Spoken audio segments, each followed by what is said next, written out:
Blockchain एक बहुत ही ज़्यादा इवॉल्विंग और एमर्जिंग टेक्नोलॉजी है 2024 के अंदर, जिसके ऊपर बहुत सारे लोग और बहुत सारी कंपनी स्विच कर रही है। Uh, yeah. Sir hello everyone, आज की इस वीडियो के अंदर हम लोग देखने वाले कि आखिर में ब्लॉकचेन होता क्या है। बिकॉज 2024 के अंदर ब्लॉकचेन एक बहुत ही ज़्यादा एमर्जिंग टेक्नोलॉजी बनती जा रही है और बहुत सारे लोग और बहुत सारी कंपनीज कम्प्लीटली ब्लॉकचेन के ऊपर शिफ्ट होते जा रहे हैं। बट आखिर में ब्लॉकचेन होता क्या है, यही हम आज की इस वीडियो के अंदर देखने वाले हैं। तो ब्लॉकचेन को समझने के लिए हम लोग एक एग्जांपल लेते हैं जहाँ पे बैंक्स के अंदर बहुत ही ज़्यादा अंडर द टेबल करप्शन होता है और उनकी डेटाबेस को हम लोग ज़्यादा रिलायबल नहीं मान सकते हैं। बिकॉज वहाँ पे उस डेटाबेस का एक्सेस हमारे पास में नहीं होता है और जिनके पास में उस डेटाबेस का एक्सेस होता है वो जो मर्जी उस डेटाबेस के अंदर चेंज कर सकते हैं और इसलिए हम उनकी डेटाबेसेस को ज़्यादा रिलायबल नहीं मान सकते हैं। बट अगर एक ऐसा डेटाबेस हो जो कि डिसेंट्रलाइज हो, मतलब कि किसी भी एक इंसान का उस डेटाबेस के ऊपर कोई भी ज़्यादा पावर ना रहे और वो जो डेटाबेस है वो सबके साथ में शेयर्ड रहे, तो उस डेटाबेस को हम ज़्यादा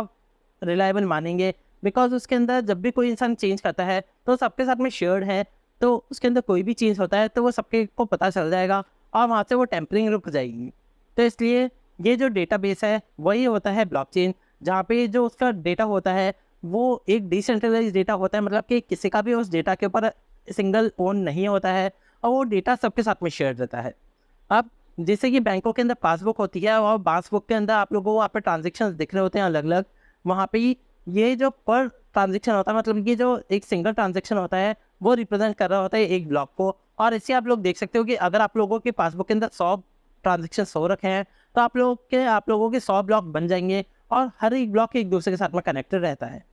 अब यहाँ पे जो ब्लॉक्स होते हैं उनमें बेसिकली 3 इन्फॉर्मेशन सेव होती है, जिनमें सबसे पहली होती है जनरल इन्फॉर्मेशन। और बिटकॉइन के केस के अंदर ये जनरल इन्फॉर्मेशन होती है ट्रांजेक्शन आईडी। ट्रांजेक्शन आईडी से मेरा मतलब है कि वो बिटकॉइन कौन से एड्रेस से आया है और कौन से एड्रेस पे जा रहा है, ये होती है वो ट्रांजेक्शन आईडीज़। अब दूसरे नंबर पर सेव होता है हैश। अब जब भी कोई ट्रांजेक्शन होता है तो उसके लिए एक यूनिक आईडी क्रिएट होती है और वही होती है हैश। अब दूसरे नंबर पे ये हैश सेव होती है और तीसरे नंबर पे सेव होती है प्रीवियस ब्लॉक का हैश। मतलब कि जो सारे ब्लॉक्स एक दूसरे से कनेक्टेड है वो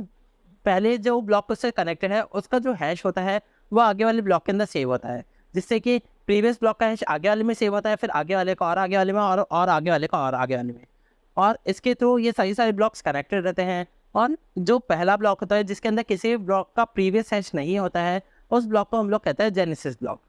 अब यहाँ पे आप लोग देख सकते हो कि आप लोगों का किसी भी ब्लॉक के अंदर टेम्परिंग करना बहुत ज़्यादा मुश्किल रहता है। बिकॉज अगर आप लोग मान लीजिए किसी एक ब्लॉक का हैश चेंज करते हो तो उससे जो आगे वाला ब्लॉक है उसका भी हैश चेंज हो जाएगा और उससे आगे वाले ब्लॉक का भी हैश हो जाएगा चेंज, और उसके जो प्रीवियस हैशेस हैं वो भी सारी चेंज हो जाएंगे, जिससे कि आप लोगों को सारे ब्लॉक्स का हैश चेंज करना पड़ेगा और इसके अंदर आप लोगों को बहुत ज़्यादा टाइम लगेगा।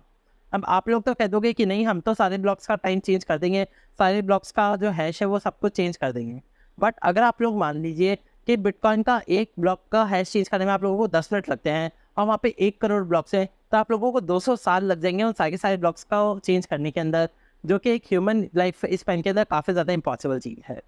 अब यहाँ पे जो बिटकॉइन की जो टेक्नोलॉजी है वो 1990 के अंदर चालू हो गई थी, जहाँ पे इसके ऊपर रिसर्च वगैरह चालू हो गई थी। बट ये एक्चुअली में इम्प्लीमेंट हुआ था 2009 के अंदर, जब सतोशी नाकामोटो करके एक एनोनिमस डेवलपर ने इस चीज़ को डेवलप किया था और इसके ऊपर एक बनाया था बिटकॉइन, जिसकी वैल्यू आप आज के डेट में देख सकते हो कि काफ़ी ज़्यादा ग्रेजुअली इंक्रीज होती जा रही है। बिकॉज इससे बैंक्स को कम्प्लीटली एलिमिनेट कर दिया है। बिकॉज यहाँ से अगर मेरे को लंदन रुपये भेजने हैं तो मेरे को पहले बैंक को रुपये देने पड़ते थे, फिर बैंक उसको सारे के सारे डॉलर्स में कन्वर्ट करती थी और वो आगे कहीं पे भेजती थी। बट अब मेरे को यहाँ से अगर लंदन में पैसे भेजने हैं तो मैं डायरेक्टली बिटकॉइन ट्रांसफ़र कर सकता हूँ और जो बिटकॉइन की ट्रांजैक्शन फ़ीस होती है वो बैंक्स की कंपैरिजन में काफ़ी ज़्यादा लो होती है, जिससे कि मेरे को ज़्यादा रुपए नहीं लगते हैं और आसानी से मेरा जो ट्रांजैक्शन है वो कंप्लीट हो जाता है कुछ ही मिली सेकेंड्स के अंदर।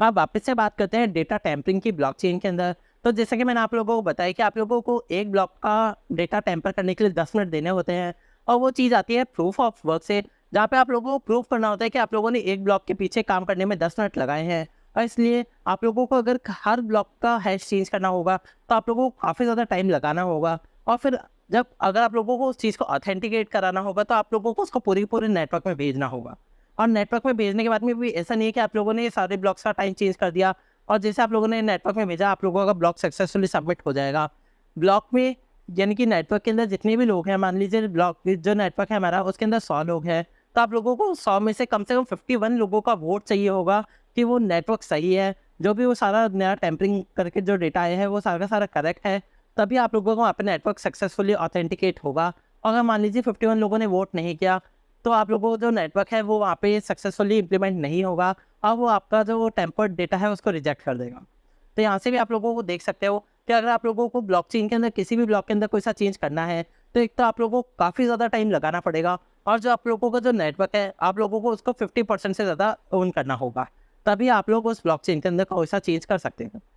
सो यहाँ से आप लोग देख सकते हो कि ब्लॉकचेन कितना ज़्यादा सिक्योर रहता है, और इसलिए आज के अंदर बहुत सारी चीज़ें ब्लॉकचेन के ऊपर कम्प्लीटली स्विच होती जा रही है। और ब्लॉकचेन का एक जो सबसे ज़्यादा फेमस एग्जांपल है वो है क्रिप्टो करेंसीज। आप खुद देख सकते हो कि जब 2009 के अंदर बिटकॉइन लॉन्च हुआ था, तब से लेकर अब तक बिटकॉइन की वैल्यू काफ़ी ज़्यादा इंक्रीज़ होती जा रही है, और उसके बाद में बहुत सारे क्रिप्टो कॉइन्स ऐसे हैं जो कि कम्प्लीटली ब्लॉकचेन के ऊपर बनते आ रहे हैं, जैसे कि इथेरियम हो गया, डॉजकॉइन हो गया, या फिर बहुत सारे और भी अदर टोकन्स हैं जो कि कम्प्लीटली ब्लॉकचेन के ऊपर बनते जा रहे हैं।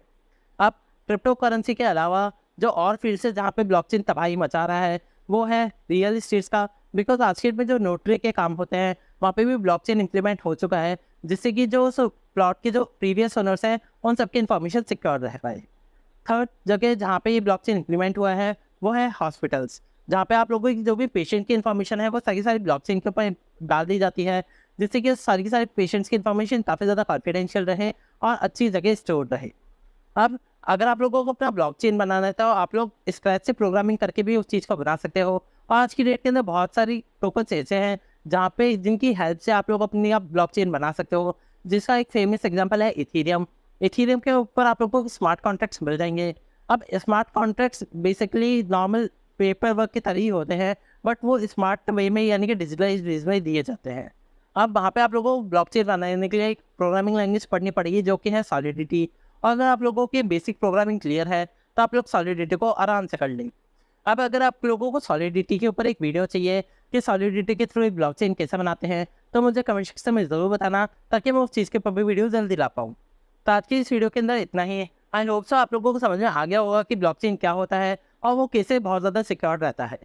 तो आज की इस वीडियो के लिए बस इतना ही। अगर आप लोगों को वीडियो अच्छा लगे तो मेक श्योर वीडियो को ज़रूर से लाइक कर देना, ताकि मेरा मोटिवेशन बना रहे और मैं आप लोगों के लिए ऐसे ही वीडियोज़ लाता रहूँ। तो फिर मिलते हैं नेक्स्ट वीडियो के अंदर, तब तक के लिए वंदे मातरम।